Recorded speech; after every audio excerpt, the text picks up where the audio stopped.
When did I first hear Pantera? I must have been 12. It was in Traralgon, a small country town where I grew up, and I just remember listening to these riffs and these screams, just thinking, what the fuck is this shit? This is amazing. There's often stigma, it might have been from my mother, who knows that heavy music is the devil, or it's bad, or it's associated with bad. Couldn't be further from the truth. I find it quite positive. I find it relaxing, and I find it a really positive way to get out angst. But doing a cover of Pantera to me is special because they're such an amazing band. They've made such an amazing impact on the world. I really wanted to go for something original with this bass tone. I didn't want to mimic Rex's tone, even though it's fucking amazing, but what would the point be? I mean, it'd just be another cover that sounds like them. So I put some thought into how I can sound original with this, and that come down to, one, the aggression of the playing in the recording, and two, my gear selection. So my selection for this track was all premeditated. And what I noticed when I recorded is you can't quantize a song pre-2000 because the bands hit start to finish and recorded like true musicians. And it's actually very hard to try and move any parts around. So I really had to work hard to get full organic takes of this track and make it sound organically played, which it is.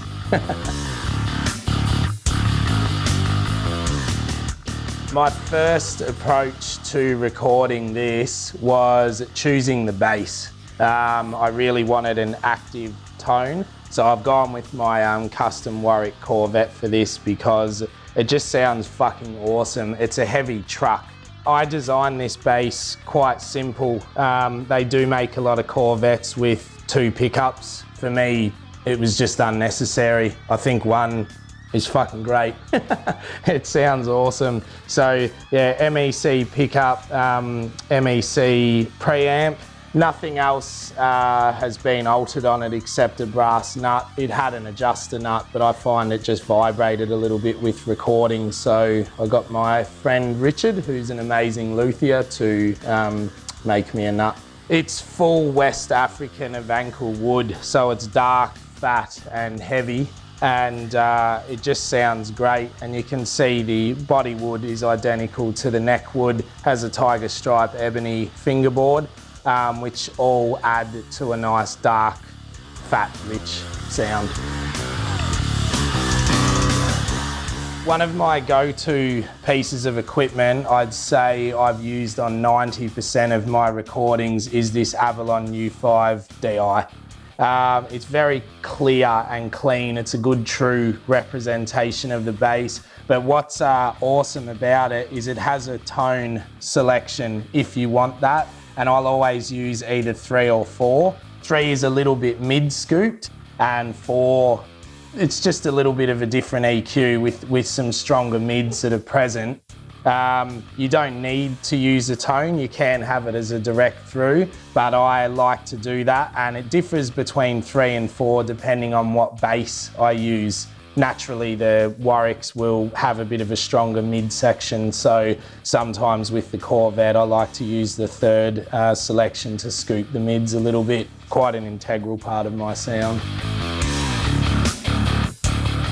So the next piece of killer equipment that was, I guess, integral to the tone of this track is this Mesa Subway DI preamp.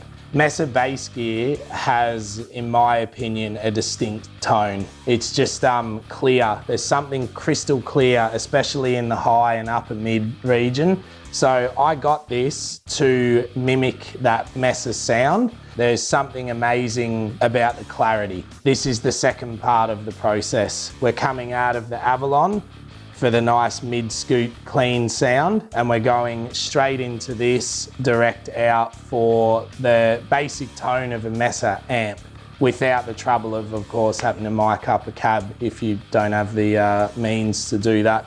For a solid state sound, I think Mesa bass gear is just fucking awesome. and I'll probably use this on, I'd say, a majority of any more recordings I do. Darkglass needs no introduction to the bass world. So there's two parts to using this pedal for the recording. There's the cab sim that I've used for a clean sound, and then we reamped later on for a nice fucking fat, distorted, awesome Alpha Omega sound. I wanted the bass to stand out in this track, this cover, and I wanted you, or at least I hope, that I've done it justice, and I hope you feel the aggression from this gear, from my bass, from this pedal especially, you know, the fatness of the Mesa pedal as well. My intention with this track is to really come up with an original tone that stands out and does such a fucking amazing band justice. So let's pray we've got there. Now, DR lowrider strings, stainless. Now the reason I chose these strings for this track is they can handle lower tuning and still keep tension. So you still get that punch and clarity, and because this song is a tone and a half down, well it's not, it's actually in between a tone and a half down, so it's quite weird to tune to record. That's why I wanted these strings for it. Stainless steel strings with my Warwick Corvette bass sound fucking incredible. They're very clear, they're very zingy.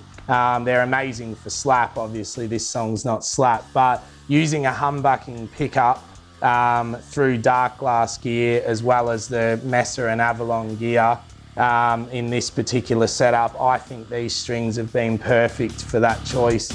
So we've gone through the choosing of the song, the bass and the strings, a basic gear selection and setup and why they work together, because that's very critical to a sound. And I've mentioned this before and I'll mention it again, that my tone selection is always deliberate. I might learn new things each recording, but I really take the time to learn my gear, and I've got the luxury to, you know, have 20 years of being an audio geek to basically learn this stuff and how they work and sound together. So I'm really stoked with the final tone of this track.